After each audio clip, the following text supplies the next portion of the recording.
Quelle est la pire des erreurs à faire dans l'immobilier? Bonjour et bienvenue dans cette nouvelle vidéo. Alors, avant de développer ce sujet qui va, je pense, vous retourner le cerveau, n'hésitez pas à cliquer sur le bouton s'abonner, mais également sur la cloche de YouTube. Ces actions-là vous permettront de recevoir en avant-première toutes mes dernières vidéos que je suis en train de tourner. J'ai beaucoup de sujets à partager avec vous. Alors, ceci étant fait, je voulais simplement vous dire que nous sommes toujours sur le nouveau format que je vous propose, à savoir, donc je vais développer ce sujet-là qui est vraiment brûlant et vous allez comprendre pourquoi. Donc restez bien jusqu'à la fin de la vidéo, parce qu'à la fin de la vidéo, je vais vous donner une pépite pour augmenter votre cash flow. Et ça, je sais que vous aimez aussi. Alors, concrètement, pourquoi est-ce que j'ai décidé de faire cette vidéo? Quelle est la première des pires choses que vous pouvez faire en immobilier? Je vais parler notamment de colocation dans cette vidéo. Alors, pour répondre à cette question, je vais déjà vous exposer le sujet. En fait, j'ai reçu il y a peu un email parce que, vous le savez certainement, je fais du coaching. J'aime optimiser les pièces, par exemple, sur un plan. J'aime faire des études de marché, savoir vers quel type de locataires, des personnes qui vont exploiter un bien en colocation pourront se tourner, parce que si on étudie le type de colocataires, on a un vivier de colocataires tout le temps à porter et on sait exactement quoi leur offrir. Et c'est extrêmement important pour moi. La phase d'étude de marché est très importante pour moi. C'est vraiment ce qui est le plus important lorsque l'on achète dans l'immobilier. J'y reviendrai un petit peu plus tard avec la pépite. C'est juste quelque chose, je pense que si vous ne le faites pas, c'est juste suicidaire. Vous savez donc que j'aime faire ces actions au sein de coaching, donner des petites astuces, même des plus grosses astuces, créer un marché également. C'est ce que j'ai fait lors d'un coaching qui a duré 25 minutes. J'avais étudié en amont, bien sûr, et la personne était complètement bluffée parce que j'ai créé un nouveau marché par rapport à ce qu'elle m'avait demandé. Alors concrètement, comment ça se passe? Alors, j'ai eu il y a peu un email, une demande de contact en fait sur le blog lesrevenusautrement.fr d'une personne que je ne nommerai pas, bien sûr. Alors le but n'est pas de la flageller, le but est simplement d'utiliser sa question pour vous permettre d'aller plus loin dans votre réflexion. Alors concrètement, j'ai fait l'acquisition d'un T4 que je souhaite mettre en colocation. J'ai certains points d'interrogation sur comment être sûr de trouver des locataires. Est-ce que l'emplacement est bien situé? 3 petits points, je vous remercie cordialement. Alors, concrètement, je ne vais pas tout à fait vous répondre ce que je lui ai écrit. Tout simplement, je voudrais déjà vous faire réfléchir un petit peu à ce qu'il faut faire et ce qu'il ne faut pas faire. En 5-6 phrases, cette personne-là n'est pas investisseuse. Alors, c'est pas du tout une critique. On devient investisseur, mais on a déjà un mental d'investisseur. C'est-à-dire que, en fait, j'ai fait l'acquisition d'un T4, c'est-à-dire que lorsque l'on achète un appartement, lorsqu'on trouve un appartement, je vais compter à peu près 1 mois. Lorsque l'on cherche un appartement, je vais compter à peu près 1 mois. Et on a à peu près 3 mois de démarche par rapport au notaire, etc., etc. Donc concrètement, il y a eu 4 mois pendant lesquels cette personne, au moins 4 mois, est allée voir la banque, a fait des recherches, est allée voir la banque et a eu des conversations avec possiblement le notaire, possiblement des entrepreneurs, etc., etc. Et en fait, cette personne, a acheté un bien, mais ne sait pas à qui elle va le louer. C'est comme si elle faisait la plus belle maison du monde au pôle Nord, mais qu'il n'y avait rien du tout, ni personne pour pouvoir y habiter. Personnellement, je trouve que c'est vraiment suicidaire. Par rapport à ce qu'elle a posé comme question, comment être sûr de trouver des locataires? Mais évidemment, si elle pose cette question-là, c'est qu'elle n'est pas dans une grande ville. Parce que dans une grande ville, c'est assez facile de trouver des locataires. Donc ça veut dire qu'elle est dans une ville au moins moyenne, un tout petit peu plus petite. Ou alors dans une micro-niche, un micro-marché. Et la seconde question, c'est: est-ce que l'emplacement est bien situé? Alors, tout ça, ça doit s'étudier en amont. Alors, dans ce genre de discussion, je réponds à ce genre de d'interrogation lorsque ce sont des biens qui, par exemple, ont été hérités ou lorsque ce sont des biens que les personnes avaient depuis longtemps et qu'ils souhaitaient tout simplement, à la suite du départ des locataires, réaménager, voir s'il est possible de les louer en colocation, etc. etc. C'est toujours très intéressant. Par contre, là, sur ce point-là, personnellement, je pense que c'est suicidaire puisqu'elle vient de faire l'acquisition d'un T4. Donc, toutes ces questions-là de savoir à qui je vais le louer, elle aurait dû se les poser avant. Parce que si tu loues, j'en sais rien moi, à une petite mamie, c'est sûr qu'il faut que tu privilégies les transports. Si tu loues à des salariés, il va falloir que tu privilégies également, je ne sais pas, le fait qu'il y ait une place de parking, le fait qu'on puisse se stationner, etc., etc. En fait, tout s'étudie, à mon sens, en amont. Pour ma part, cette personne-là, je pense, j'espère pour elle, que c'est son premier bien. Parce que de toute façon, demain, si elle n'arrive pas à remplir, elle ne pourra plus avoir, entre guillemets, l'aval de la banque. La banque ne lui prêtera pas par rapport à ce bien-là.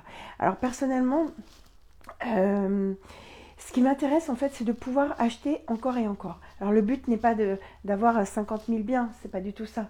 Le but est d'avoir des biens qui me permettent d'avoir suffisamment de cash flow et également de création de patrimoine pour pouvoir faire en sorte que ce cash flow-là soit me permette de vivre, ce qui est le cas actuellement, soit me permette de rassurer la banque, puisqu'au jour d'aujourd'hui, je n'ai plus de CDI.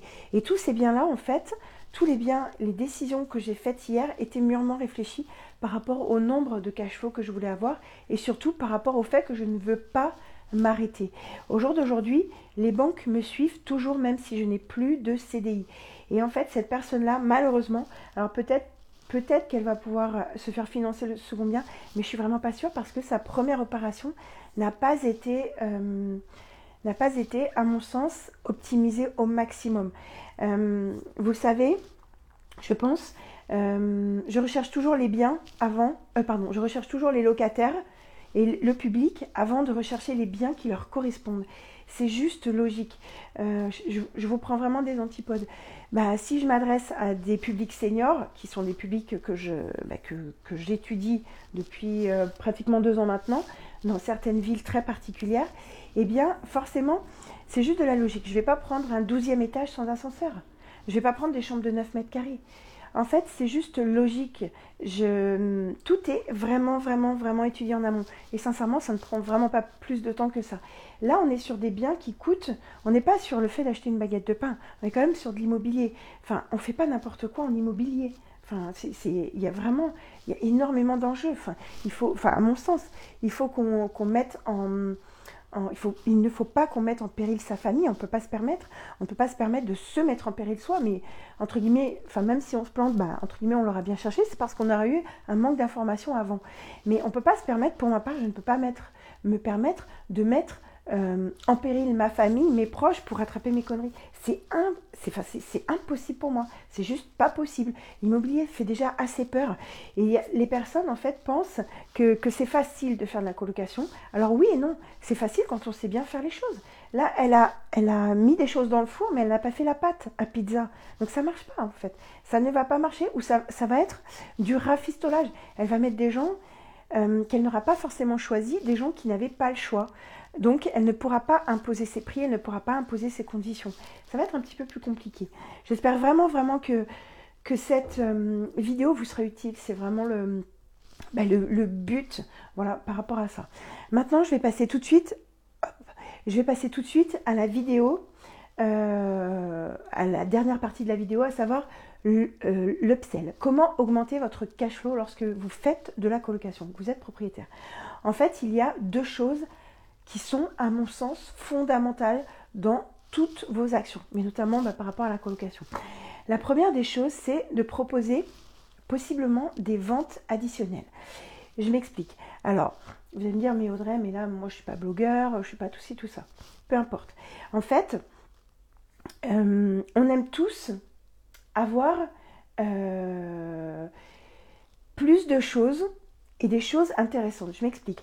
Plus on a de tarifs différents, et plus on va pouvoir se positionner. Alors, le but n'est pas d'en avoir 50 000, mais admettons qu'on en ait 3. Possiblement, on va peut-être prendre le moyen, voire le supérieur. Ça dépend bien sûr, bien évidemment, de notre budget. Je m'explique. Dans les ventes additionnelles, en fait, vous allez proposer, entre guillemets, dans votre colocation, une formule de base. Alors, en fonction de ce que vous avez dans les charges, etc., vous pouvez proposer voilà, des forfaits, des choses comme ça. Regardez ce que vous mettez dans les forfaits. Mais également, vous pouvez faire des ventes additionnelles. C'est là-dessus aussi que vous allez augmenter votre cash flow. Je m'explique. La première des ventes additionnelles qui me vient, j'en ai pratiquement une centaine de répertoriés. Je vais vous en donner une qui est assez facile et que vous avez probablement déjà, dont vous avez déjà probablement entendu parler. À savoir, c'est le fait d'inclure une femme de ménage. Alors, une femme de ménage, un homme de ménage, vous aurez compris. Pour ma part, je vais vous expliquer, j'offre Internet dans toutes mes colocations parce que moi, personnellement, je ne pourrais pas vivre sans Internet. Donc, c'est un plus déjà par rapport à ça, un plus possiblement par rapport à mes concurrents, mais également, eh bien, je trouve que pour moi, c'est vraiment dans l'offre de base. Et en fait, Internet, soit je ne le paye pas, soit je le paye à peu près 5 € par mois. Donc, sachant que les offres, généralement, sont d'à peu près de 30 €. Donc, ça veut dire que je sais que moi, j'ai budgété à peu près 30 € pour Internet, sachant que je paye Internet 5 € ou que je ne le paye pas. Donc, c'est-à-dire que dans mon gap, il me reste 25 €. 25 €, ça me permet de prendre une société de ménage, donc de professionnels, parce que c'est mieux de prendre des professionnels. Et moi, ça me permet de déduire aussi par rapport à mes charges. Et en fait, la personne va venir 1 heure, voire 2 heures par mois. Donc 1 heure tous les 15 jours ou 1 heure par mois, peu importe. Et en fait, donc du coup, je la paye dans mon gap de 30 € puisque j'avais décidé de prendre Internet. Et en fait, elle va nettoyer les communs. Alors les communs, ça veut dire, dans mon sens, la cuisine, le salon s'il y a, et salle de bain, WC, etc., etc. Et en fait, ça ne veut pas dire qu'elle va faire la vaisselle qui est dans l'évier. Ça, c'est important et ce sera important de le préciser sur la charte de colocation. Sous forme d'humour, ça marche aussi, mais c'est juste logique. Et en fait, si les personnes veulent que la femme de ménage ou l'homme de ménage fasse le ménage dans leur chambre, les personnes vont rajouter 10 € en plus sur le mois. 10 €, 20 €, peu importe. Et en fait, si sur une colocation de 3, chaque personne prend le ménage de leur chambre, ça fait plus 30 €. Alors vous allez me dire, c'est pas grand-chose, Audrey. Alors, c'est pas grand-chose, oui et non. Possiblement, déjà, ça vous paye techniquement votre femme de ménage et ou votre Internet et ou autre chose. 30 € par mois, c'est vraiment beaucoup, même ne serait-ce que 10 € par mois, peu importe. C'est vraiment beaucoup. La femme de ménage, de toute façon, elle est là. Elle a pris sa voiture, elle a pris les transports, elle est là. Donc elle va mettre sincèrement 5-10 minutes à faire la chambre. Donc pour elle, ça ne va rien changer. Mais par contre, pour vous, ça peut changer parce que sur le nombre de colocataires et de colocations que vous avez, faites le calcul. Pour ma part, j'en ai 4.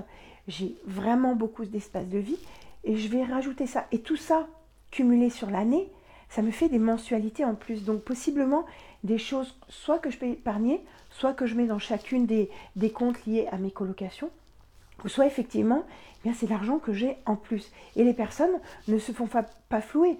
10 € pour faire le ménage, il n'y a rien d'excessif. Et le fait d'avoir proposé la prestation de femme de ménage en plus, c'est quelque chose que mes concurrents ne pourront pas mettre en place parce qu'ils n'ont pas, ne pourront pas, si, mais ça va leur coûter vraiment plus cher que moi par rapport à mes optimisations. Ou pas, s'ils connaissent le truc, vous aurez compris. Mais ça va faire en sorte qu'ils vont dire, oh ouais, génial, j'ai une femme de ménage. Donc entre 2 colocations, ils vont dire, je vais prendre celle-ci. Forcément, il y a femme de ménage incluse. Et on met bien sûr incluse dans les communs. Voilà, tout est clair et tout est transparent. Parce que c'est vraiment un luxe, un truc en plus.